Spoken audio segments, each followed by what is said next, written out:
Okay பிரில், நாங்க class start பண்ணுவோம். So யாராவது ஒரு ஆள் கிட்கிந்தை படலத்தினுடைய சுருக்கம், ஸோ கிட்கிந்தை படலத்துல என்ன நடக்குது, அதே மாதிரி இன்னொரு ஆள் நேற்று படித்த பாடலினுடைய விளக்கத்தை யாராவது சொல்ல முடியுமா? ஸோ சுருக்கம் ஒரு ஆள். கிட்கிந்தை படலத்தோட பின்னணி சொல்லட்டுமா? ஓகே ஓகே சொல்லுங்க. கார்காலம் முடிஞ்சது பிறகு சுக்கிரீவன் வந்து தன் சேனைகளோட வந்து உதவி செய்யறதுக்கு வராம இருக்கிற அதனை அடைஞ்ச ராமன் வந்து கோபம் கொண்டுட்டு இலக்குமணனை வந்து கிட்கிந்தைக்கு அனுப்பி வைக்கிற, அவன் எங்க இருக்கிற அப்படின்னு பாத்துருவாங்க.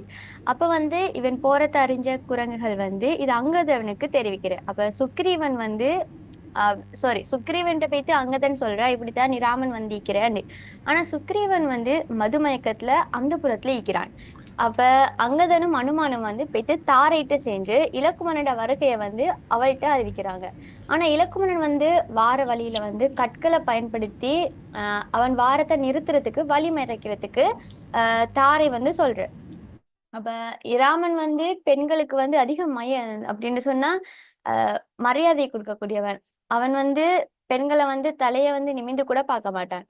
அப்படி இருக்கக்குள்ள அவன் அந்த அதுகளை வந்து கடந்துட்டு உள்ளுக்கு வார ஆஹ் இந்த பின்னணியை விவரிக்கிற வகையில தான் இந்த பாடல் அமைஞ்சீர. சரியா sir? Okay, good good, very குட்மா, வெரி குட். ஓகே, அடுத்து இந்த பாடலினுடைய பொருளை வேற யாராவது சொல்ல முடியுமா? வேற யாராவது ஒரு ஆள் அன்னகாலம் அப்படிங்கிற ஒரு பாடலினுடைய விளக்கம். ஸோ பொருளும் தேவையில்ல, என்ன என்ன விஷயம் சொல்ல வர்றாங்க அதுல?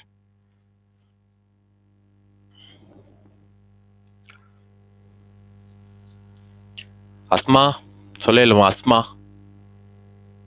சார், அத்தகைய கார்காலம் முடிஞ்ச அளவுல வந்து மூத்தவனும் வீரனும் சிங்கம் போன்றவனுமான ராமன் வந்து தனது தம்பியான வந்து இலக்குமணனை நோக்கி, வலிமையானவனே, நாம் கூறிய கார்கால எல்லையாகிய 4 மாதங்கள் கழிந்தும் வராம சுக்ரீவன் தாழ்த்தி கொண்டிருக்கிறானே, இந்த மன்னன் என்ன செஞ்சு கொண்டிருக்கிறான்?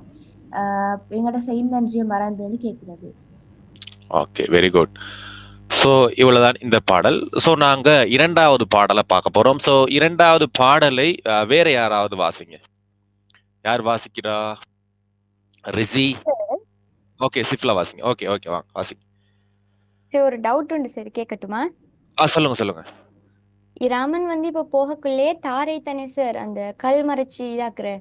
அவன் போனது அங்கதானே பார்க்கத்தானே போனேன். அப்ப வழியில வந்து தாரை வந்து அந்த தாரைங்கிறவ ஒரு கடவுள், சரியா? அப்ப அந்த இதுல இருக்கக்கூடிய ஒரு பெண் தெய்வம் என்று சொல்றாங்க. சோ இப்ப அங்கதனும் அனுமனுக்கும் என்ன செய்யறதுன்னு தெரியல. சோ அதனால தாரை கிட்ட போயிட்டு சொல்றாங்க. அங்கதன் தான் போகணும், அங்கதன் தான் முன்னுக்கு போறாரு, சரி விசாரிக்கலாம் அப்படின்ட்டு. இப்ப அங்கதன் போனாலும் அடி விழுகும், அனுமன் போனாலும் அடி விழுகும்னு தெரியும். அதனால பெண்களை வந்து ரொம்ப மதிக்கக்கூடியவர் லக்குமணனும் சரி, ராமனும் சரி.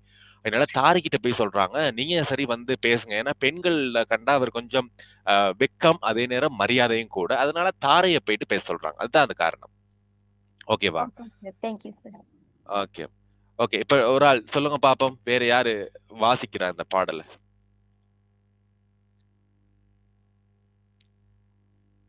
பெருள் அருந்திருப்பெற்று உதவி பெறும் திறன் நிலைத்தினன் சீர்மையின் தீர்த்தனன் அறம் மறந்தனன் அன்பு கிடக்க நம் மரம் அணிந்தலன் வாழ்வின் மயங்கினான். Okay, good. இதுல ஒரே ஒரு இடத்துல மட்டும் சந்திப்பிரிக்கிறதுக்கான ஒரு விஷயம் இருக்குது. ஏன்னா இதுல படத்துல வந்து பாத்தீங்கன்னா ஏற்கனவே சந்திப்பிரிச்சு சொல்லியிருக்கிறாங்க. அதனால நமக்கு பெருசா ஒண்ணும் இல்லை. ஒரு சில இடங்கள்ல மட்டும் நாங்க பார்ப்போம். ஸோ முதலாவது பாத்தீங்கன்னா பெறல் என்று சொல்லி வந்திருக்கிறாங்க. அதுல எந்த பிரச்சனையும் இல்லை. நான் இந்த பாடல் வந்து சந்தி பிரிக்காத பாடலா உங்களுக்கு கொடுத்துருக்கிறேன். ஏன்னா ஒரு சில இடத்துல உங்களுக்கு புக்ல சந்தி பிரிச்சிருப்பாங்க. பட் எந்தெந்த இடத்துல சந்தி பிரியணும் உங்களுக்கு தெரியாது தானே. இதுல வந்து இந்த இந்து அப்படிங்கிற ஒரு விஷயம் இருக்குது. ஸோ நாங்க இலக்கிய தொகுப்பு படிக்கிறப்ப நான் உங்களுக்கு சொல்லிக் கொடுத்துருக்கிறேன். 10 வகையான விடயங்கள் இருக்குது. சந்தி பிரிக்கிறதுக்கான விதிமுறைகள் உங்களுக்கு யூடியூப்ல உள்ள வீடியோவும் ஷேர் பண்ணியிருப்பேன் இந்த வீடியோவை. ஸோ அதை கொஞ்சம் பார்த்துக்கிறங்க. இந்த பாடப்பகுதிக்கு உங்களுக்கு சந்தி பிரிக்கிறதுக்கு பெருசா தேவையில்லைங்கிறனால பிரச்சனை இல்லை. பட் இருந்தாலும் கொஞ்சம் ஞாபகப்படுத்துறேன் எந்த மாதிரியாக சந்தி பிரியும் அப்படிங்கிறப்ப. அப்ப இதுல முதலாவது விஷயம் என்னன்னா, எங்களுக்கு ஒரு 10 விதிகள் இருக்குது. அதுல முதலாவது வந்து உயிர்மை என்ற விதி தான் கூடுதலாக இருக்கும். கிட்டத்தட்ட 80% உயிர்மையாகத்தான் இருக்கும். ஏனைய 20% ஏனைய 9 விதிகளும் பிரிக்கப்படும். அதுல இந்த இந்து, இந்த இங்கு, இந்த இஞ்ச், ஆகிய 3 எழுத்துக்கள் புணர்ச்சியின் போது, ஏன்னா நிலைமொழி ஈற்று புணர்ச்சியின் போது இந்த 3 எழுத்துக்களும் இம் என்ற எழுத்தாக திரிபடையும் என்று விதி ஒண்ணு இருக்குது. சோ இது விதி அப்படின்னு சொல்ல முடியாது. இது நானா உருவாக்கிக்கிட்ட விதி. இது நான் நிறைய செய்யுள்கள் படிச்சு அதுக்கப்புறம் அதுல இருந்து நான் கண்டுபிடிச்சது தான். பட் இது அவங்க யாருமே கண்டுபிடிக்கல. விதின்னு சொல்ல முடியாது. இது என்னால கண்டுபிடிக்கப்பட்ட விதின்னு ஞாபகம் வச்சுக்கிறேன். அப்ப இந்த 3 எழுத்துக்களையும் இந்த 3 எழுத்துக்களும் நான் இம்மாக மாறுறத கூடுதலாக செய்யுள்ள அவதானிச்சிருக்கிறேன். அப்ப இதுல வந்து பாத்தீங்கன்னா, அரும் என்பது வந்து அரும் என்று தெரிவடைஞ்சிரும். அப்ப பெறல், அரும், திறப்பெற்று என்று பிரிஞ்சிருக்கும். உதவி பெருந்த் என்று இருக்கும். அப்ப உதவி பெருந்த் என்று இங்க வந்திருந்தா என்னவா வந்திருக்கும் என்றா பெரும் என்று வந்திருக்கும். உதவி பெரும் என்று வந்து மாறும். திறம், நினைத்து இளன் என்று சொல்லி எனக்கு பிரியும். சரி, நினைத்திலன் என்று எங்களுக்கு இங்க வந்திருக்குது. சோ இந்த இடத்துல பாத்தீங்கன்னு சொன்னா தீ என்ற எழுத்து, இந்த தீ என்ற எழுத்து வந்து உயிர்மை எழுத்து. சோ நான் சொன்ன மாதிரி உயிர்மை எழுத்து தான் எங்களுக்கு கூடுதலாக சந்திப்பிரிக்கக்கூடியதாக இருக்கும். இந்த தீ என்ற எழுத்தை நாங்க அப்படி பிரிச்சோம் என்று சொன்னா இத்து சக ஈ என்ற எழுத்தாக பிரியும். அப்படியா இருந்தால் இந்த இத் என்பது இந்த பக்கமாகவும் ஈ என்பது இந்த பக்கமாகவும் வரும். இது நாங்க நிலைமொழி என்றும் இந்த பக்கம் வந்தா அது வருமொழி என்றும் நாங்க பயன்படுத்துவோம். சோ நான் உங்களுக்கு ரொம்ப கிளியரா சொல்லல. பட் இது இப்படி இருக்குது அப்படிங்கறத தெரிஞ்சுக்கொள்ளுங்க. சோ இந்த பக்கம் பாத்தீங்கன்னா இத் என்பது மெய்யெழுத்தா இருக்கும். இங்கிட்டு இளன் என்று பிரிஞ்சிடும். ஆனால் இந்த மெய்யெழுத்துக்கு அதுவும் இந்த இந்த இந்த எழுத்தை பாத்தீங்கன்னா த என்பது வல்லினமைகள் என்று சொல்லுவோம். கசட தப்பரங்கிற வல்லினமை. கசட தப்பர இந்த வல்லினமை வந்து இந்த நிலைமொழி ஈற்றெழுத்தா, நிலைமொழியில கடைசி எழுத்தா வந்துச்சு அப்படின்னு சொன்னா எப்பவுமே இத்து அப்படிங்கிற மெய்யெழுத்தா மட்டும் இருக்காம அது எப்பவுமே செய்யுள்கள்ல இந்த உகரம் என்ற எழுத்தை வந்து சேர்த்துக்கொள்ளும். எப்பயுமே இந்த இதுல வந்து ஊனா, தூணா, சூனா, கூனா, தூணா, பூனா, ரூணாவா மட்டும்தான் இந்த செய்யுள்கள்ல வந்திருக்கு. அப்ப நினைத்து இளன் அப்படின்னு சொல்லி இந்த இடத்துல மாறும். அடுத்து சீர்மையின் தீர்ந்தனன், அரண் மறந்தனன் உங்களுக்கு வந்திருக்கும். சாரி, அறம் மறந்தனன். இங்க வந்து ஒரு சில மரண் வந்திருக்கும். ஓகே, இதை பார்க்கலாம். அறம் மறந்தனன், அன்பு கிடக்க நம் மரண் அறிந்திலன். சோ இந்த இடத்துல பாத்தீங்கன்னா மரண் என்று வந்திருக்குது. சோ இந்த இடத்துல வந்து ஈறு என்ன செஞ்சிருச்சுன்னா கடைசி வந்து போலி அப்படின்னு கடைப்போலி என்று நாங்க சொல்லுவோம். போலி எழுத்துக்கள் அப்படின்னு சொல்லி எழுத்துக்களை நாங்க போலி எழுத்துக்கள் படிப்போம். அதுல வந்து இங்க மரம் என்று வந்திருக்கணும். சோ பட் இங்க வந்து கம்பரால என்ன செய்யப்பட்டிருக்குன்னா ஒரு போலி எழுத்து பயன்படுத்தப்பட்டிருக்கு. மரம் என்று வந்திருக்க வேண்டியது மரண் என்று வந்திருக்கு. அப்ப மரம் அறிந்திலன், வாழ்வின் மயங்கினான். ஆனா சந்தி பிரிக்கிறப்ப நாங்க மரண் என்றுதான் பிரிக்கணும். பொருள் சொல்றப்ப வேணா நாங்க மரம் என்று மாத்திக்கொள்ள முடியும். இவ்வளவுதான். அப்ப மருக நாங்க வந்து பாடலை பார்ப்போம்.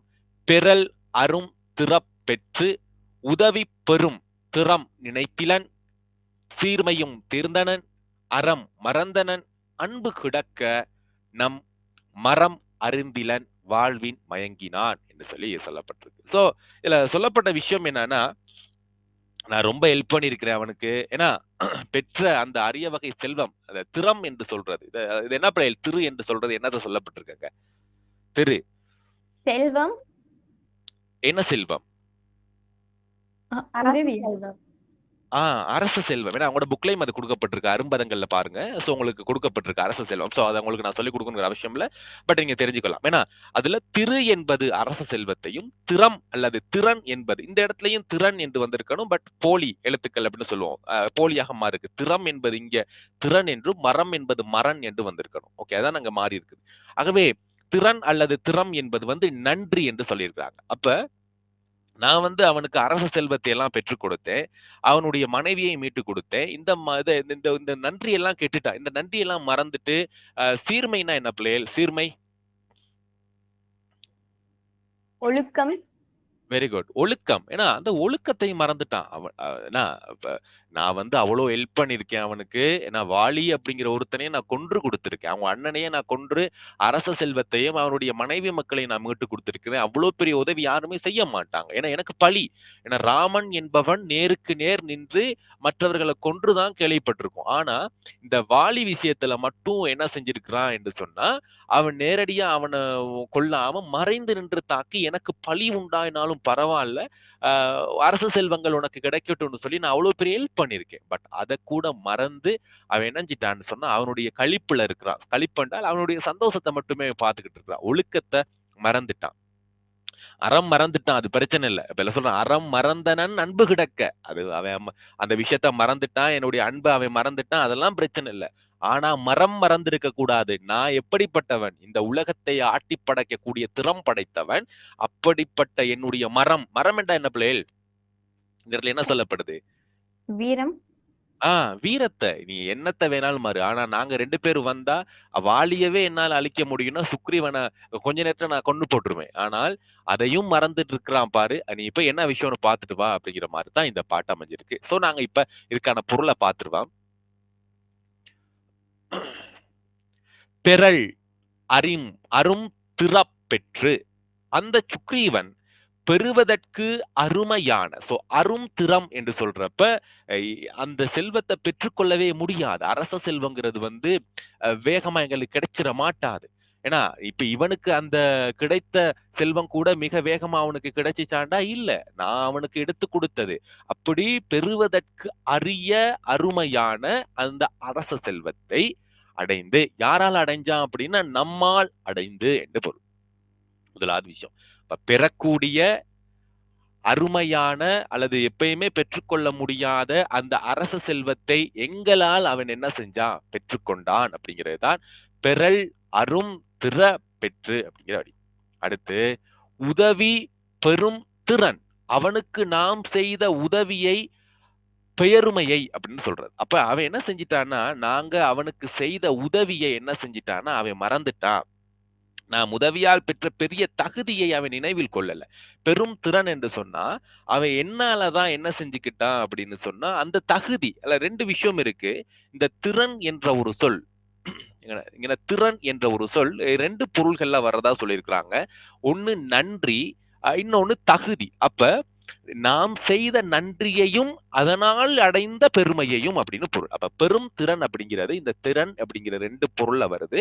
என்ன பாத்தீங்கன்னா உதவியால் பெற்ற அந்த நன்றியையும் மறந்து அதே நேரம் அந்த நான் செய்த உதவியால் அவன் பெற்ற அந்த பெருமை என்ன பெருமை அந்த என்ன தகுதி என்று சொன்னா அந்த அரச தகுதி அந்த அரச பெருமை அவன் மறந்துட்ட. நினைந்திலன் என்றால் நினைத்து பார்க்கவில்லை.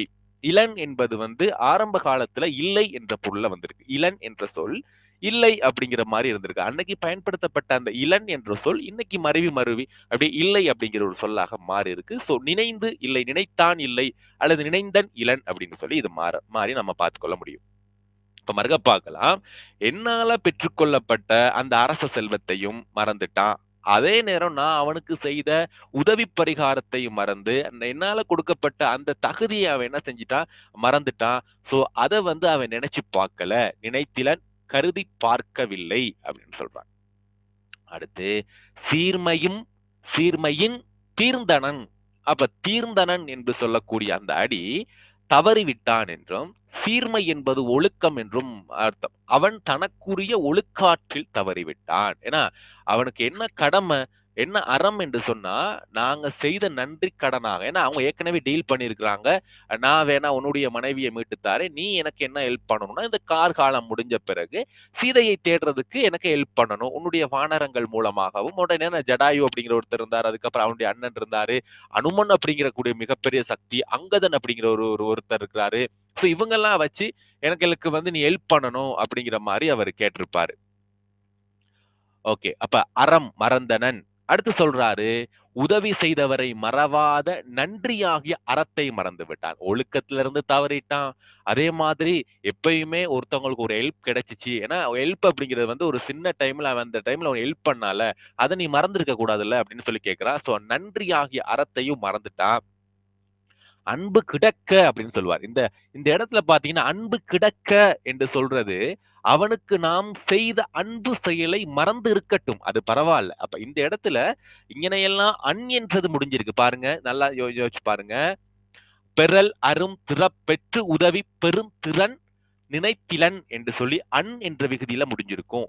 நல்லா பாருங்க, என்ற விகுதியில முடிஞ்சிருக்கும். சீர்மையின் தீர்ந்தனன் அறம் மறந்தனன் நாம் மரம் அறிந்திலன் வாழ்வின் மயங்கினான் என்று சொல்லி மற்றும் ஆண் விகுதியில முடிஞ்சிருக்கும். ஆனால் இந்த இடத்துல மட்டுமே கிடக்க என்று எச்சத்துல முடிஞ்சிருக்கு. கிடக்க என்று எச்சத்துல முடிஞ்சு அண் விகுதி பெறல. என்ன காரணம்னா பரவாயில்ல அது இருக்கட்டும் அப்படின்னு சொல்லுவோம்ல, அந்த சொல்ல வந்து அழகா கம்பர் வந்து இந்த இடத்துல பயன்படுத்தி இருக்கிறாரு. இது வந்து 2 பேருமே பேசிக்கிற மாதிரியான ஒரு செய்யுளை படைக்கிறது அப்படிங்கிறது வந்து ரொம்ப கஷ்டம். சோ இந்த பாடலை நம்ம வாசிக்கிறப்பே நான் தான் ராமன் அப்படிங்கிற ஒரு சூழ்நிலையில இருந்து நாங்க வாசிக்கணும் அப்படிங்கிறதுக்காகத்தான் அது கிடைக்கட்டுமே அப்படின்னு சொல்லி அந்த இதை யூஸ் பண்ணிருக்கிறாரு. இப்ப இன்னைக்கு பெரிய பாடல்களே நாங்க அதை யூஸ் பண்றாங்க இந்த டெக்னிக்கலை. மத்ததெல்லாம் சொல்லிட்டு பரவால்ல அது இருக்கட்டும் அப்படிங்கிற மாரி நம்ம சொல்லுவோம்ல. நான் இவ்வளவோ ஹெல்ப் பண்ணியிருக்கிறேன். பட் அதெல்லாம் மறந்துட்டான்ல. சரி பரவால்ல அப்படி இருக்கட்டும் அப்படின்னு சொல்லி நாங்க பேசுவோம்ல. அப்படி ஒரு பேச்சு வழக்கு மூலியமாக எங்களையும் அந்த கதாபாத்திரத்துக்குள்ள இறக்கி அத உணர வைக்கிறதுல கம்பரனுடைய இந்த இடம் அப்படிங்கிறது முக்கியமானது. இது நல்லா ஞாபகம் வச்சுக்கங்க இந்த இடத்த மட்டும். அது கிடக்க அவனுக்கு நாம் செய்த அன்பு செயலை மறந்திருக்கட்டும் அப்படின்னு சொல்லி ஒரு கவலையாவும் அதே மாதிரி அவர்கிட்ட இருக்கக்கூடிய அந்த வெஞ்சினம் ஏன்னா அவர்கிட்ட இருக்கக்கூடிய அந்த கோவத்தையும் அதுல காட்டுறாரு. அவ்வளோ ஒரு மனது உடைந்து அந்த விஷயத்த சொல்லியிருக்கிறாருங்கிறத நம்ம இந்த இடத்துல பார்க்கலாம். ஸோ செய்யல் அப்படின்னாலே அந்த இடத்துல இருந்து நாங்க அந்த கதாபாத்திரமாக மாறி நாங்க அதை உணர்ந்து கொள்ளணும். ஸோ அந்த வகையில கம்பர் இந்த இடத்தை எங்களுக்கு ரொம்ப ரொம்ப சுவாரஸ்யமா இந்த ஒரே ஒரு விஷயத்துல எங்களுக்கு அன்பு கிடக்க அப்படிங்கிற ஒரு அடியில எங்களுக்கு கொடுத்திருக்கிறாருங்கிறது நாங்க பாராட்ட வேண்டிய விஷயம் தான். அடுத்து சொல்றாரு நம் மரம் அறிந்திலன் ஏன்னா அப்ப அவர் சொல்றாரு ஓகே நான் அவ்வளோ அன்பு செலுத்தி இருக்கிறேன் அவன் மேல அவ்வளோ பாசம் வச்சிருந்தேன் அதெல்லாம் இருக்கட்டும் அதெல்லாம் மறந்துட்டான்ல ஆனாலும் என்னத்தை மறந்திருக்க கூடாது என்னுடைய வீர செயலை அவனை நினைவில் கொண்டான் இல்லை என்னுடைய வீரம் பற்றி அவனுக்கு தெரியும் என்னுடைய அம்புகள் ஏன்னா வாளியையே வீழ்த்துது அப்படின்னா இவன் எல்லாம் எனக்கு கிட்ட கூட வர முடியாது ஏன்னா வாளியை பத்தி தெரியும் ஒரு முறை வாளிக்கும் ராவணனுக்கும் சண்டை வந்துருது ராவணன் என்ன செய்யறாரு அப்படின்னா இந்த 3 பிரபஞ்சங்களையுமே அப்படியே ஆட்டி படைக்கக்கூடிய ஒரு ஆற்றல் கொண்டவர் ஏன்னா அவரும் சிவன் கிட்ட வந்து வரம் வாங்கியிருக்கிறாரு என்னன்னா யாராலையுமே வீழ்த்த முடியாது அப்படின்னு சொல்லி வரம் வாங்கியிருக்கிறாரு இவர் என்ன வரம் வாங்கியிருக்காருன்னா யாரு வந்து வீழ்த்தினாலும் அவன் விட்டு சக்தி எனக்கு வந்திருக்கணும் இப்ப இதுல யாரு பலம் வாய்ந்தவரா இருப்பாரு இப்ப சொல்லுங்க பாப்போம் யாரு பலம் வாய்ந்தவரா இருப்பாரு வாலி வாலி வெரி குட் ஏன்னு சொன்னா யாரு வந்து வீழ்த்தினாலும் பரவாயில்ல எனக்கு அவங்கிட்ட நான் வீழக்கூடாதுன்னு தான் அவர் வர வாங்கியிருக்கிறாரு ஆனால் வாலி என்னவா யாராகவே கடவுளாவே இருந்தாலும் கடவுளோட பாதி சக்தி எனக்கு வந்துடணும் ஆமா அப்ப வாலி தானே பெரிய ஆளு வாலிக்கு தான் சக்தி கூடிரும் இப்ப ஒரு முறை என்ன செஞ்சிட்டாருன்னா வாலி எல்லாத்தையும் அடிச்சு வீழ்த்திட்டாரு எல்லாத்தையும் அடிச்சு வீழ்த்தி எல்லாத்தையும் நொறுக்கி தள்ளிட்டாரு இப்ப யார அடிக்கிறது அப்படின்னு சொல்லி இவருக்கு சந்தேகம் அப்ப அந்த டைம்ல வாலியும் ஓகே பரவாயில்ல அப்படின்னு விட்டுருக்க பார்த்தா இந்த வாலியை பற்றி ராவணன் அழிந்து கொள்கிறான் அப்ப ராவணனுக்கு என்னன்னா ரைட் வாலி நம்ம அடிச்சு வீழ்த்துறோம்னா நம்ம தான் பெரியவன் அப்படின்னு சொல்லி இந்த ராவணன் வாலியை வீழ்த்துறதுக்காக இலங்கையில இருந்து இங்க வர்றான் வந்து அடிக்க போனா வாலிய வீழ்த்தவே முடியல அவனுடைய ஒரு கைகளால யாரு வாலியினுடைய ஒரு கைகளால் ராவணனுடைய தலை அப்படியே நசுக்கி பிடிச்சு சொல்றான் நீ என்னுடைய ஒரு கைகளுக்கு தாக்கு பிடிக்கும் ஏன்னா ராவனுடைய பாதி சக்தி இவனுக்கு வந்துட்டனால இவனால ஒண்ணுமே செய்ய முடியல அடி வாங்கி பறந்து ஓடுறான் ராவணன் சோ அப்படிப்பட்ட ராவணனையே அடிச்ச வாலிய கொன்றவன் இந்த ராமன் ஏன்னா ராமன் அவருக்கு ராமனுக்கு நல்லாவே தெரியும் நான் வாலிக்கு முன்னாடி போய் நின்றனா என் சக்தியெல்லாம் கிட்ட கூட நிக்க முடியாது வாலி என்னைய போட்டு தள்ளிடுவான் கடவுளாவே இருந்தாலும் போட்டு தள்ளிடுவான்னு அவனுக்கு தெரிஞ்சுதான் மறைந்து நின்று அவன் என்ன செய்யறான்னா தாக்குறான் சோ 2 முறை அடிப்பாங்க முதலாவது முறை வந்து சுக்ரீவன் போயிட்டு வாலிக்கிட்ட சண்டை போட சொல்லுவாரு ராமன் சொல்லுவாரு நீ போய் சண்டை போடு நான் வேணா மறைஞ்சிருந்து தாக்குறேன் அப்படின்ட்டு சோ 2 பேருமே சண்டை போட்டுக்கிட்டு இருக்கப்ப ராமன் ஒண்ணுமே செய்ய மாட்டாரு செம்ம அடி வாங்கிட்டு வந்துருவாரு சுக்ரீவன் வந்து அழுகுவாரு ஏன் ராமா நான் தான் சொன்னேனே அவனை போட்டு தள்ளிடு நாங்க 2 பேரும் அப்ப ராமன் என்ன சொல்லுவாருன்னா நீங்க 2 பேரும் ஒரே மாதிரி இருக்கீங்க வாலியும் சுக்ரீவனும் குரங்குகள் தானே வானரங்கள் தானே 2 பேரும் ஒரே மாதிரி இருக்கீங்க 2 பேர்ல யாரு வாலிங்கிறத என்னால கண்டுக்க முடியல சோ அதனால இந்த முறை நீ ஒரு மாலையை போட்டுக்கிட்டு போ மாலை இல்லாதவன நான் போட்டு தள்ளுறேன் அப்படின்னு சொல்லிடுவாரு 2வது முறையும் போய் என்ன செய்வாருன்னா சுக்ரீவன் மாலையை போட்டுக்கிட்டு போவாரு அப்பதான் வாலிய வந்து ராமன் அங்க வதம் செய்வாரு சோ அந்த மாதிரியாக கடைசியில வாலி கேட்பாரு ஏன் என்னைய வந்து கொன்ன நான் வந்து உன்னைய மிகப்பெரிய கடவுள் அனுப்பிச்சுக்கிட்டு இருக்கேன் வாலிக்கு யாரு கடவுள்னா ராமன் தான் கடவுள் ராமனை தன் உள்ளத்துல வச்சு போற்றக்கூடிய ஒருத்தர் தான் இந்த வாலி அதுக்கப்புறம் தான் தன்னுடைய விஸ்வரூபத்தை எடுத்து காட்டுவார் நான் கடவுள் தான் இது நிர்ணயிக்கப்பட்ட விதி இதுதான் நடக்கணும்னு இருக்குது அதனாலதான் நான் உன்னை கொன்னேன் அப்படின்னு சொல்லி சொன்னோன்னைக்கு அவர் சாந்தமா இறப்பாரு சோ இப்படி எல்லாம் சொல்லப்பட்டிருக்கு அப்படிப்பட்ட ராமனினுடைய வீரத்தை அவன் மறந்துட்டான் அப்படி மறக்கல அவனுக்கு தெரியலையா நான் வந்தேன்னா அவனை ஒன்னும் சும்மா விட மாட்டேன் அப்படிங்கிற ஒரு கோவ கனலை இதுல தான் காட்டுறாரு வாழ்வில் மயங்கினன் அப்படின்னு சொல்லி கடைசியா முடிச்சிருக்கிறாரு இவ்வளவு செஞ்சிருக்கிறேன் ஆனால் அவனுக்கு கிடைத்த அந்த வளமான வாழ்க்கை ஒண்ணு அரச செல்வம் ஏன்னா அவங்களுக்கு தெரியும் இப்ப நாங்க நல்லாவே சரியான பிச்சைக்காரனா இருக்கிறோம் எங்களுக்கு திடீர்னு ஒரு லக்கு அடிச்சு ஒரு 10 கோடி ரூபாய் காசு கிடைச்சிருச்சு அப்படின்னு சொன்னா அப்படியே நாங்க எப்படி காசுலயே மிதப்போம் ஏன்னா அப்ப அந்த கழிப்புல இருந்து எங்களால வர்றதுக்கே கிட்டத்தட்ட 1 வருஷம் 2 வருஷம் ஆகும் இருக்கும். ஏன்னா இதுவரைக்கும் நான் காசே பார்த்தில்ல. திடீர்னு எனக்கு வந்து கோடிக்கணக்குல காசு ஏதோ லக்ல கிடைச்சிருச்சு அப்படிங்கிறப்ப, நான் என்னெல்லாம் வாங்கணும்னு நினைக்கிறேன், எப்படியெல்லாம் இருக்கணும்னு நினைக்கிறேன், அதெல்லாம் நான் வந்து அனுபவிக்கணும். அதெல்லாம் அனுபவிச்ச பிறகு தான் நான் ஒரு நிலைக்கே வருவேன். அந்த மயக்கத்துல இருந்து நீங்குவேன். அப்படியே தண்ணி மாரி நான் காசு செலவழிப்பேன். அப்படிதான் ரொம்ப வருஷ காலமா ஒரு குகைக்குள்ளேயும் சாப்பாடு இல்லாமையும் பழங்களையும் பட்டைகளையும் சாப்பிட்டு வாழ்ந்த இந்த சுக்ரீவன் இப்போ அவன்ட மனைவி மக்கள் வேற இருக்கிறாங்க. சோ அது அது ஒரு பக்கம் சந்தோஷம். அதே மாதிரி இவனுக்கு அரச செல்வம் அப்படியே ஃபுல்லா கிடைச்சிருச்சு. இவனுக்கு கிடைக்கிறது எல்லாம் கிடைக்குது. நல்லா மது கிடைக்குது. சோ நல்லா மது குடிச்சிட்டு அப்படியே ஆடி பாடி சந்தோஷமா அந்த மது மயக்கத்துல மயங்கி கிடக்கிறாரு. அதுதான் சொல்றாரு. வாழ்வில் மயங்கினன் அப்படின்னா என்ன வாழ்வு? தன்னுடைய இன்பகரமான அந்த வாழ்க்கையில அவன் மயங்கி கிடக்கான். ஆட்சியின் தன்னை மறந்து இன்பம் அனுபவித்து வளமான வாழ்க்கையில் அழுந்தி கிடக்கின்றான் அப்படின்னு சொல்றாரு. ரைட், இதுதான் இதுக்குடைய பாடல். சோ இதுக்கான பொருளை வந்து இப்ப நான் இந்த புத்தகத்திலே பார்க்கலாம். சோ அங்க நாங்க கொடுத்திருக்க இருந்தாலும் இதுல பார்க்கலாம். சோ ஒரு ஆள் வாசிங்க பிள்ளைகள் பொருள் அப்ப.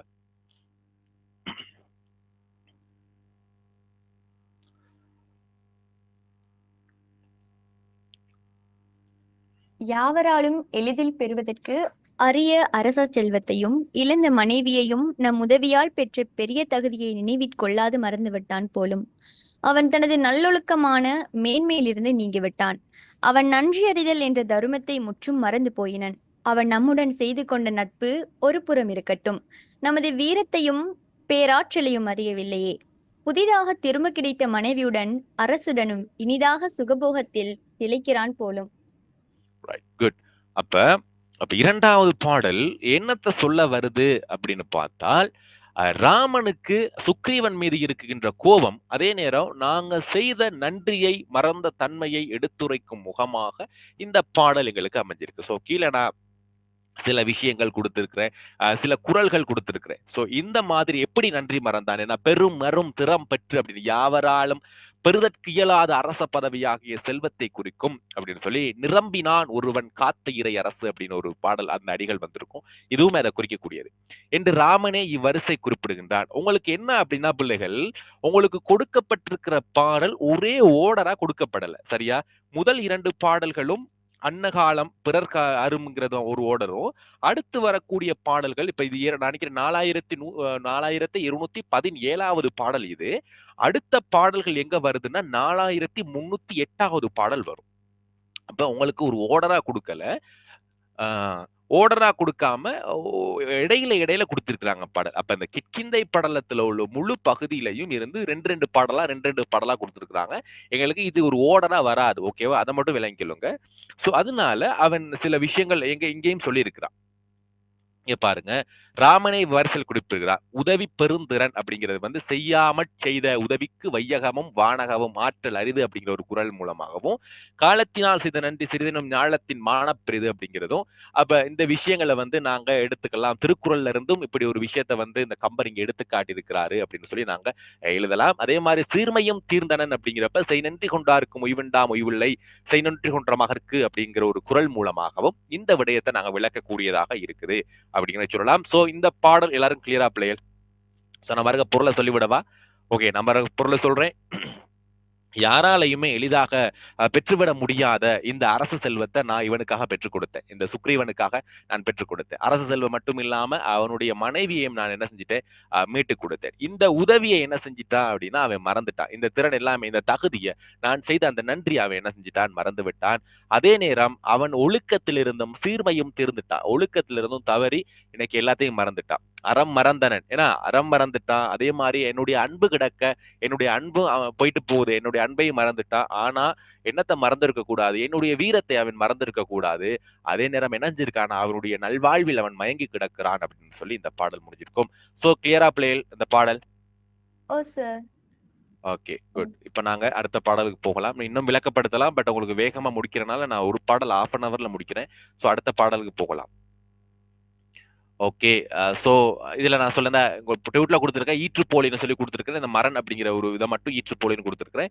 அது மட்டும் ஞாபகம் வச்சுங்க. நான் உங்களுக்கு அரும்பதங்கள் எல்லாம் கொடுக்கல பிள்ளைகள். ஏன் குடுக்கலன்னா, நான் அவங்களுக்கு இந்த இடத்துல பொருள் குடுக்காம ஒவ்வொரு சொல்லுக்குமான பொருள குடுத்திருக்கிறேன். சோ அதனால உங்களுக்கு நான் வந்து இங்க அரும்பத சொற்கள்லாம் தேவையில்லன்னு நெனைக்கிறேன்.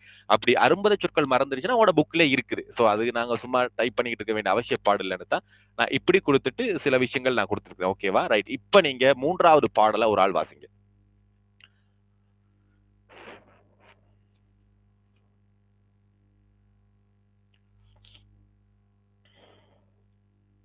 நன்றி கொன்று அருநட்பினை நார் அறுத்து ஒன்றும் மெய்ம்மை சிதைத்து உரை பொய்த்துளார் குன்று நீக்குதல் குற்றத்தில் தங்குமோ சென்று மற்று அவன் சிந்தையை தேர்வுவாய். Okay, good. இப்ப இந்த இடத்துல சந்தி பிரிக்கக்கூடியது நாங்க எது இருக்கான்னு பார்ப்போம். நன்றி கொன்று அரு நட்பு அப்படின்னு சொல்லி இருக்குது. சோ அரு நட்பினையா அரு நட்போடு அப்படின்னு சொல்லி. சோ இதுதான் பிள்ளைகள் உண்மையானது. இங்க நட்போடு அப்படின்னு சொல்லி உங்களுக்கு புக்ல மாறி இருக்குதா? அல்லது ஏதாவது பிழையான்னு தெரியல. பட் நான் வந்து சில கம்பராமாயணத்திலே புக்லயே பார்க்கிறப்ப அரு நட்பினை அப்படின்னு வந்திருக்கு. பட் உங்களோட புக்ல வந்து அரு நட்போடு அப்படின்னு குடுத்திருக்காங்க. சரியா நமக்கு பிரச்சனை இல்ல. பாடபேதம்னு சொல்லுவோம். அது பிரச்சனை இல்ல. பட் நட்போடுனாலும் பரவால்ல, நட்பினைனாலும் பரவால்ல. 2க்கும் ஒரு பொருள் தான். அப்ப அரும் நட்பு. இப்ப இந்த இடத்துல மட்டும் என்ன நடக்கும் அப்படின்னா, இம் என்ற ஒரு மகரம் தோன்றும். எங்களுடைய 10வது விதி, லாஸ்ட் விதி, மகரம் தோன்றல் அப்படிங்கிற ஒரு விதி சொல்லியிருக்கிறோம். எங்காவது ஒரு இடத்துல வந்து மகரம் தானாக தோன்றும் அப்படிங்கிறதுல வந்து இந்த அரும் நட்பினை என்று சொல்லி நார் அறுத்து அப்படின்னு சொல்லியிருக்காங்க. சோ நார்னா என்ன பிள்ளைகள்? நார்னா அன்பு. அன்பு. ஏன்னா நார் என்பது அன்பு. சோ இந்த இடத்துல நாங்க பார்ப்போம். அந்த நட்பாகிய அன்பாகிய கயிறு அப்படின்னு சொல்லுவாங்க. சோ அது என்னங்கிற விஷயத்த நாங்க பார்ப்போம். ஒன்றும் மெய்மை சிதைந்து உரை பொய்த்து உளார்க்கு அப்படின்னு சொல்லி வந்திருக்கும். சோ பொய்த்து உளார் என்று சொல்லி இந்த இடத்துல பிரியும். பொய்த்து உளார். அப்ப இந்த இடத்துல பாத்தீங்கன்னா தூ என்ற எழுத்து வந்து எங்களுக்கு இருக்குது. இந்த தூ என்ற எழுத்தை நாங்க 2ஆ பிரிச்சோம் என்று சொன்னா இத்து கூட்டல் ஊ என்று பிரியும். சோ இந்த இடத்துல பாத்தீங்கன்னா உலார் என்று பிரிஞ்சிடும். பட் இங்க பாத்தீங்கன்னா மறுக இத் என்பது இருக்கும். சோ இத் என்பது என்ன எழுத்து பிள்ளைகள்? மெய் எழுத்துக்கள்ல இத் என்பது மெய்யெழுத்து. மெய்யெழுத்து. ஓகே. மெய்யெழுத்துக்களில் 3 வகைகள்ல இது என்ன வகை? ஐயோ தெரியாது சார். வல்லின எழுத்து. வல்லினம். சரியா? வல்லினம். வல்லினம், மெல்லினம், இடையினம் கேள்விப்பட்டிருப்பீங்க தெரியல. சோ வல்லின எழுத்து. கசட தப்பரன்னு சொல்லுவோம். கசட தப்பர கஞ்சன நம்ம ஜரளா வளலன்னு சொல்லுவாங்க. சோ வல்லின எழுத்து. இந்த வல்லின எழுத்துக்கு ஒரு சிறப்பு என்னன்னு சொன்னா, எப்பயுமே இது தனித்து இயங்காது. சொல் இறுதியில் எப்பவும் தனி மெய் எழுத்து வராது. இத்து என்று தனியா வராது. அது பிறமொழி சொற்கள்ல வரலாம். பட் தமிழ் எழுத்துக்கள்ல எப்பயுமே இந்த இத்து, கசட தப்பர அப்படிங்கிற எழுத்து கடைசியா மெய் எழுத்தா நின்று வராது. அப்படி நின்று வராக இருந்தால் அது என்னவா ஏற்றுக்கொள்ளும் என்று சொன்னா, செய்யுள்கள்ல மட்டும். நீங்க மத்த எழுத்துக்கள்ல வந்து வேற எழுத்துக்கள் வரலாம். ஆனா செய்யுள்கள்ல கூடுதலா பாத்தீங்க பாருங்க. தூ என்பது என்ன சேர்ந்திருக்குது? எங்களுக்கு உகரம் சேர்ந்திருக்குது. ரூ என்பது சேர்ந்திருக்குது. பட் இந்த இடத்துல நன்றி என்பதுக்கு சேரல. எல்லா இடத்துலயுமே சேராது. ஆனால் ஒரு சில இடங்கள்ல என்ன செய்யும் அப்படின்னா, கூடுதலாக பார்த்தீங்கன்னா, எங்களுக்கு தூ என்பது உகரம் சேர்ந்து வந்திருக்கும். அப்ப அந்த விதி அடிப்படையில தான் நான் என்ன செஞ்சிருக்கேன் அப்படின்னா, இந்த இடம் எல்லாமே பார்த்தீங்கன்னா, வல்லினமைக்கோட சேர்ந்திருக்கு. அப்ப இந்த சிந்தை அப்படிங்கிறது வந்து ஏன் இங்க இத்து சேர்ந்திருக்கு அப்படின்னா, இது வல்லினம் மிகல் என்ற அடிப்படையில் இது சேர்ந்திருக்கு. சோ இது வேற விதி. சரியா? இது வேற விதி. நான் உங்களுக்கு சொல்லித்தரேன். ஏன் இந்த இடத்துல இத்து சேருது அப்படிங்கிறது. அதாவது கடைசி எழுத்து. அதாவது கடைசி எழுத்து உயிர் எழுத்துக்கள்ல முடிஞ்சு இங்க ஒரு வல்லின எழுத்து தோன்றினால் வல்லினம் மிகும் என்ற அது அது வந்து வேற ஒரு சாப்டர் இலக்கண பகுதி. வல்லினம் மிகும், வல்லினம் மிகாது. அப்படி தமிழ் கூட்டல் பாடம், தமிழ் பாடம் அப்படின்னு வருது இல்ல. சோ தமிழ் பாடம் இப்ப கூட வருது இல்ல, அந்த மாதிரி இங்க இத்து வந்திருக்கு. பட் புணர்ச்சியின் போது இந்த இத்து இல்லாம போயிடும். நாங்க பிரிச்சு எழுதுறப்ப இந்த இத்து இல்லாம போயிடும். சோ அது இங்க வராது. அப்ப இந்த இடத்துல இத்து வந்திருக்கு. சோ பொய்த் உலான் அப்படின்னு வந்திருக்கும். அப்ப 2 இத்து இத்து. அதனால இங்க என்ன சேருதுன்னா உகரம் சேரும். ஆகவே பொய்த்து உலார் அப்படின்னு சொல்லி மறுக்க பிரியும். சோ இது உங்களுக்கு தேவை அப்படின்னா உங்களுக்கு மெசேஜ் ஒன்று போடுங்க. நான் உங்களுக்கு இது சம்பந்தமான யூடியூப் வீடியோ ஒன்று இருக்குது. நான் உங்களுக்கு அனுப்பி விடுறேன். தேவைன்னா இலக்கிய தொகுப்புல சில பேர் சிரமப்படுவீங்க.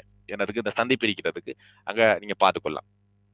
கொன்று நீக்குதல் குற்றத்தில் தகுமோ அப்படின்னு கேட்கிறாரு. சோ நாங்க மேல ஒரு பாடல்ல பார்த்தோம்ல, இந்த கேவ்ல முடிஞ்சிருக்கும். எச்சத்துல முடிஞ்ச ஒரு சில அன்பு கிடக்க அப்படின்னு சொல்லியிருப்பாரு. அதே மாதிரி இந்த பாடல்லையும் என்ன சொல்றாரு அப்படின்னா, ஒரு வினாவை எழுப்புறாரு. ஒரு கேள்வி கேட்கிறாரு. கொன்று நீக்குதல் குற்றத்தில் தகுமோ? அப்படி அவனை கொன்றுட்டா அது குற்றத்துக்குள்ள வருமா? ஏன்னா அவருக்கு ரொம்ப கோவத்த இந்த இடத்துல வெளிப்படுத்துறாரு. நாங்க விளக்கம் பார்க்கிறப்ப ரொம்பவே இத சிறப்பா பார்ப்போம். இதுவுமே ஒரு உரையாடல் பாங்கான 2 பேருக்குமே கதைச்சு கொள்றாங்க. நானும் இலக்குமணனும் கதைக்கிற மாரி. நான் ராமனாக நினைத்துக்கொண்டு மத்தவங்க கிட்ட கேட்கிற மாதிரி. யாரு படிச்சாலுமே இந்த பாடல ராமனே கேட்கிற மாதிரி இருக்கும். அந்த வகையில செய்யுள் படைக்கிறதுங்கிறது ரொம்ப ரொம்ப கஷ்டம். செய்யுள 2 வகையில படிக்கலாம். ஒன்று நான் அந்த கதாபாத்திரமாக இறங்கி நான் வந்து வாசிக்கிறது. 2வது வந்து நான் ஒரு 3ஆம் நபரா இருந்து வாசிக்கிறது. ஏன்னா, நான் ஓகே இது ஒரு ஊர்ல இது ஒரு பாடல் அப்படிங்கிற மாரி ஒரு பாடல வாசிச்சுட்டு போறோம். அதே மாதிரி அந்த பாடலுக்குள்ளே இறங்கி நான் தான் அந்த கதாபாத்திரம் அப்படின்னு இறங்கி வாசிக்கிறதுல வந்து ரொம்பவே மெனக்கெடணும். அப்படியான ஒரு சூழ்நிலைய இந்த இடங்கள்ல அவரு காட்டியிருக்கிறாரு கம்பர் அப்படின்னு சொல்லலாம். அப்ப தகுமோ சென்று மற்று அவன் சிந்தையை தேறுகுவாய். போயிட்டு அவன் எப்படி அவனுடைய நிலை என்ன அப்படிங்கிறத பார்த்துட்டு வா அப்படிங்கிறாரு. இதான் இந்த பாடல். இப்ப நாங்க ஒவ்வொன்னுக்கான அடிகளுக்கான பொருள பார்த்துருவோம். முதலாவது நன்றி கொன்று அப்படின்னு இருக்கிறாரு. கொன்று அப்படின்னா என்ன பிள்ளைகள்? கொன்று கொன்றுனா கொல்லுதல் என இல்லாமல் செய்தல் என்ற அர்த்தம். விளங்குதா? இல்லாமல் செய்தல். 2க்கும் வித்தியாசம் இருக்கு. கொண்டு என்பதற்கும் கொன்று என்பதற்கும் வித்தியாசம் இருக்கு. இந்த அடிக்கான ஒரு சின்ன வரலாற்று செய்தியை சொல்றேன். சிலப்பதிகாரத்துல வந்து கோவலனும் கண்ணகியும் முக்கியமான கதாபாத்திரங்கள். கோவலன் வந்து அந்த சிலம்பை திருடிட்டாரு அப்படின்னு சொல்லி சொன்ன பிறகு நெடுஞ்செழியன் என்ன சொல்லுவார்னு சொன்னா, நீ போயிட்டு அந்த அந்த கோவலனை கொண்டு வா அப்படின்னு சொல்லிடுவார். சோ அந்த கொண்டு வா அப்படின்னு சொன்ன அந்த செயல் இவருக்கு எப்படி கேட்டுருச்சோ என்னவோ தெரியல. கொன்றுவான்னு சொல்லிட்டாரா இல்லாட்டி கொண்டு வான்னு சொல்லிட்டாரான்னு தெரியல. இவர் என்ன செஞ்சிட்டாருன்னா கொன்று வந்துட்டாரு. கொன்று வந்துட்டாருன்னா கொன்றுட்டாரு. அப்ப அந்த இண்டு அப்ப இந்த 3 சொல்லி நகரத்துல ஒரு உச்சரிப்பு பிள்ளைனால பிள்ளைகள் என்ன நடந்துச்சுன்னு சொன்னா, எங்களுக்கு கொண்டு இன்னு வந்தாலே இதுக்கு பக்கத்துல 2 தான் வரும். இது நான் உங்களுக்கு ஏற்கனவே படிப்பிச்சிருக்கிறேன்.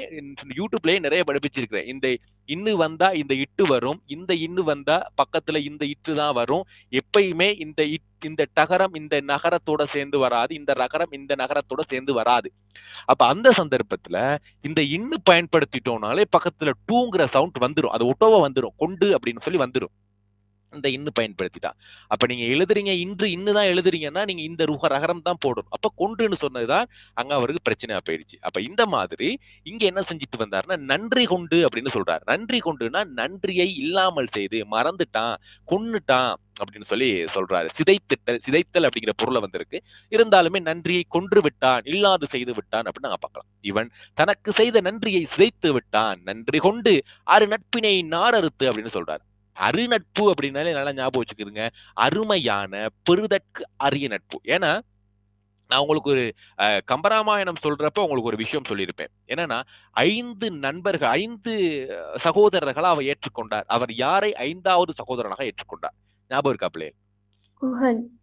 Very good. குகனை தன்னுடைய 5வது சகோதரனாக ஏற்றுக்கொண்டான். ஏனென்றால் அவங்க 2 பேருக்குமே அவன் அடைந்த நட்பு அப்படி. அந்த அளவுக்கு வந்து குகன் அவனுக்கு ஹெல்ப் பண்ணியிருப்பான். அது நாங்க குகப்படலம் அப்படிங்கிற படலத்துல நீங்க போய் வாசிச்சு பார்த்தீங்கன்னா, அவனுடைய அந்த நட்பு அதுல விளங்கும். பரதன் வந்து ஒருக்கா ராமனை வந்து தேடி வருவான். அப்ப பரதனை தேடி வர்றப்ப இந்த ராமனை தேடி வர்றப்ப பரதன் வந்து ராமனை கொல்லத்தான் போறான் அப்படின்னு சொல்லி நினைச்சு அவனுடைய மூக்கு வாய் கண்ணுல எல்லாம் இருந்து நெருப்பு கக்குற மாதிரி அவனுக்கு கோவம் வரும். அப்படியே மலை மாதிரி ஒரு 5-6 மலைகள் எல்லாம் ஒண்ணு சேர்ந்தா எப்படி இருக்குமோ அந்த மாதிரி சேர்ந்து பரதனையே கொல்ல போனவன் தான் இந்த குகன். அப்படிப்பட்ட ராமன் மீது அன்பு கொண்டவன். அவனை அந்த அளவுக்கு அன்பு கொண்டவனை அவனுடைய சகோதரனை ஏற்றுக்கொண்டார். இந்த இடத்துல அவர் சொல்ற விஷயம் என்னன்னா, இவர் எனக்கு இனி 6வது சகோதரன் ஆகியிருக்கலாம். ஆனா ஆக முடியாது. ஏன் அருநட்புன்னு அவன் சிதைச்சிட்டான். ஒருக்கா நான் சொன்னதை அவன் இல்லாம ஆக்கிட்டான். மறுக்க சமாதானம் ஆக்கிடுவாங்க அது ஓகே. பட் ஒருக்கா அவன் நன்றி மறந்துட்டான்னா அவன் அருநட்புன்னு அவன் என்ன செஞ்சிட்டான்? நார் அறுத்து விட்டான். அன்பு கயிறு அப்படின்னு சொல்லி சொல்றாரு. நார் அப்படிங்கிறது வந்து அன்பாகிய கயிறு. இங்க என்ன அணி பயன்படுத்தப்பட்டிருக்குன்னு சொல்ல முடியுமா? அன்பாகிய கயிறு.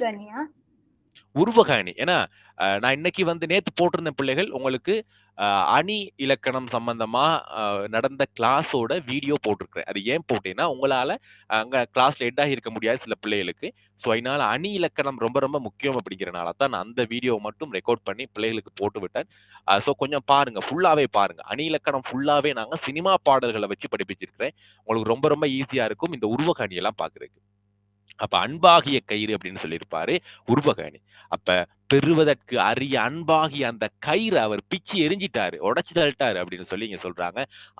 அழித்து அப்படியே அறுத்து எறிஞ்சிட்டான் அப்படின்னு சொல்றாங்க.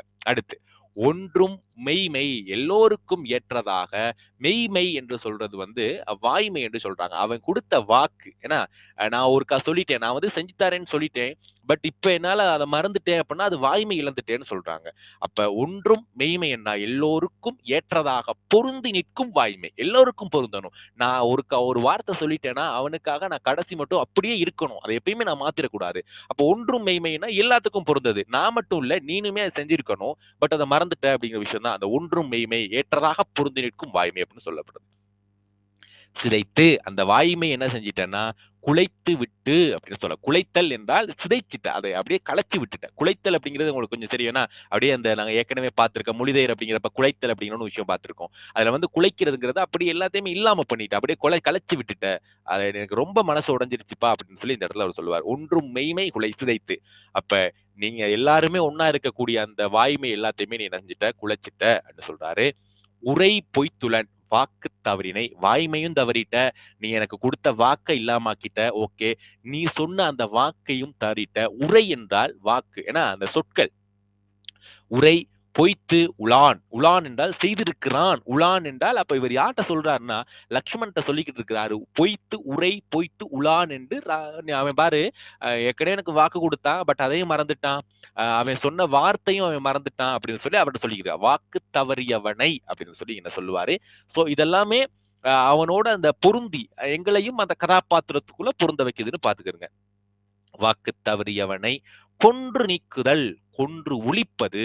ஏன்னா கொன்று நீக்குதல், அவனை வந்து கொன்னாலும் பரவாயில்ல, ஏன்னா இது குற்றமா அப்படின்னு சொல்லி கேட்கிறாரு. இப்ப கொடுத்த வாக்க மறந்துட்டா அவனை கொலை செய்யறது வந்து குற்றமா அப்படின்னு கேட்கிறாரு. என்ன பிள்ளைகள், குற்றமா இல்லையா? குற்றமா இல்லையா?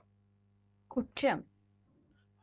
அவர் நான் எனக்கு குற்றம் வராது. யாருக்கு குற்றம்? அவனுக்கு தான் குற்றம், அவனுக்கு குற்றம். ஆனா ராமனுக்கு எந்த குற்றமும் இல்ல. அவரே சொல்லிக்கிறாரு, எனக்கு குற்றம் வர போறது இல்ல, நான் வந்து எனக்கு ஒரு பழியும் வராது, நான் குற்றவாளி இல்லை அப்படின்னு சொல்லிக்கிறாரு. இப்ப பாருங்க, கொன்று நீக்குதல், கொன்று ஒழிப்பது, குற்றத்தின் நீங்கும் ஆள் என்று சொல்லியிருப்பாரு. அது வந்து ஆள் என்பது இந்த இடத்துல மூன்றாம் வேற்றுமை உருபு ஆள் வந்து இருக்குது. அது குற்றத்தில் வராது அப்படிங்கிறத இங்க எடுத்துக்காட்டுகிறா பாருங்க. வாக்கு தவறியவனை கொன்று ஒழிப்பது பழி பாவங்களிலிருந்து நீங்கிய செயலாகும். ஆகவே அப்ப சொல்றாரு, எனக்கு அது குற்றத்தில் வராது, குற்றத்தில் நீங்காது அப்படின்னா வராது, ஆள் என்றால் வராது என்ற அர்த்தம். அப்ப நீங்கும் ஆள், அந்த குற்றத்தில் இருந்து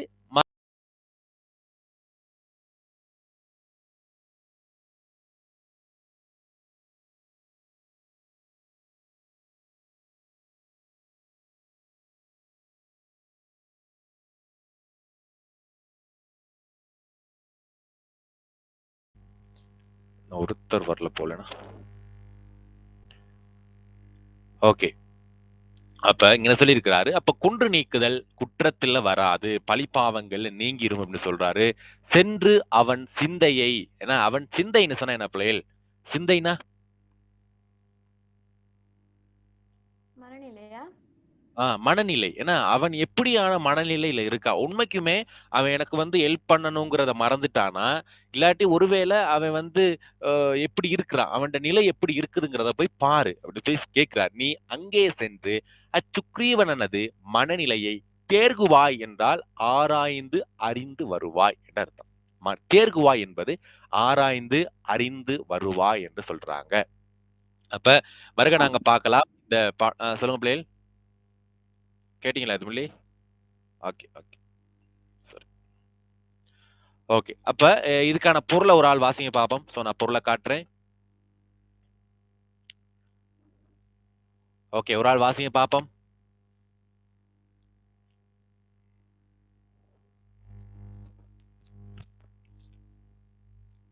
இதுல காண்பிக்கப்படுற பொருளை வாசிங்க ஒரு ஆள்.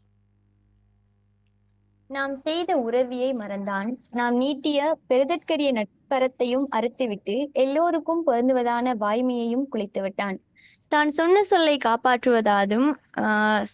காப்பாற்றாதும் தவிர்ந்து விட்டான். எனவே இவ்வளவு குற்றங்களை செய்தவனை கொன்று தீர்த்தல் கூட குற்றத்தின் பாற்றாது. அதை செய்வதன் சாரி சார். அதை செய்வதன் ஓகே. முன் நீ சென்று அவனது உள்ள கருத்தினை அறிந்து வருவாயாக என்றான் Raman. Very good, very good. Thank you. அப்ப இவரு சொல்றாரு, நாம் செய்த உதவியை மறந்துட்டான். ஏன்னா, அவன் பிரச்சனை இல்ல. நன்றி கொண்டுட்டான்.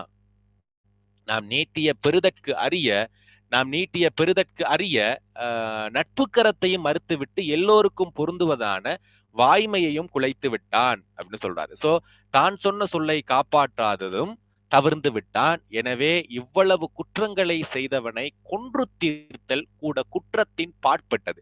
சோ இந்த பாட்பட்டது அப்படிங்கிற விஷயம் என்னன்னா பிள்ளைகள், குற்றத்துக்குள்ள வராது அப்படிங்கறத அந்த பாட்பட்டதுன்னு கொடுத்துருக்காங்க. இந்த இடத்துல நீ குழம்பிட வேணாம். குற்றத்துக்குள்ள வராது என்பது குற்றத்தின் அப்பாற்பட்டுன்னு சொல்லுவோம்ல, அதான் இங்க அந்த அப்பால்ங்கிறத சேர்த்துக்கிறங்க. அப்பால் பற்றது அப்படிங்க அப்பாற்பட்டதுங்கிறது அந்த பாட்பட்டதுன்னு சுருக்கமா சொல்லியிருக்கிறாங்க.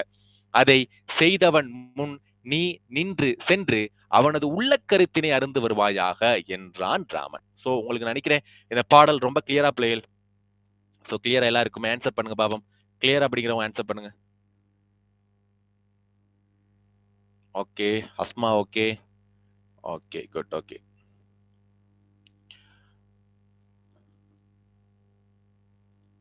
ஓகே, இப்ப நாங்க அடுத்த பாடல பாப்போமா பிள்ளைகள்? ஒரு பாடல் மட்டும் பாப்போமா? Okay sir. ஓகே, இந்த ஒரு பாடல் பார்க்கலாம். சோ ஒரு பாடல இன்னொருத்தர் வாசிங்க பாப்போம். ஒரு ஆள் வாசிக்காத ஒரு ஆள்.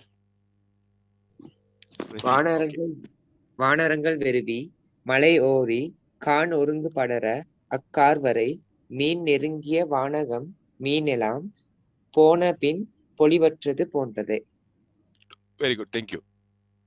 சோ ஓகே, இதுல சொல்றாரு என்னன்னா வானரங்கள் அப்படின்னு சொல்றாரு. அந்த வானரங்கள் எல்லாமே அங்க எப்படி இருக்குதுன்னு சொன்னா கருமேகங்கள் சூழ்ந்து இருப்பதாக அங்க காண்பிக்கப்பட்டிருக்கு. வானரங்கள் எல்லாமே அப்ப இங்க இது வந்து சுக்ரீவனுடைய மலை 2 காண்பிக்கப்பட்டிருக்குது. உவமையும் பயன்படுத்தப்பட்டிருக்கு இந்த இடத்துல. மீன்கள் எல்லாம் போன பின் அப்படின்னு சொல்லப்பட்டிருக்குது. அப்ப இது வானத்துல விண்மீன்கள் எல்லாம் இருக்குது அப்படின்னு சொல்றாரு. ஒரு விஷயம். 2வது விஷயம் இங்க இருக்கக்கூடிய வானரங்கள் சொல்லப்படுது. இந்த வானரங்கள் எல்லாமே இங்க மறைச்சிருப்பது, இந்த மலையை மறைச்சிருப்பது. ஏன்னா வானரங்கள் எல்லாமே கருப்பு.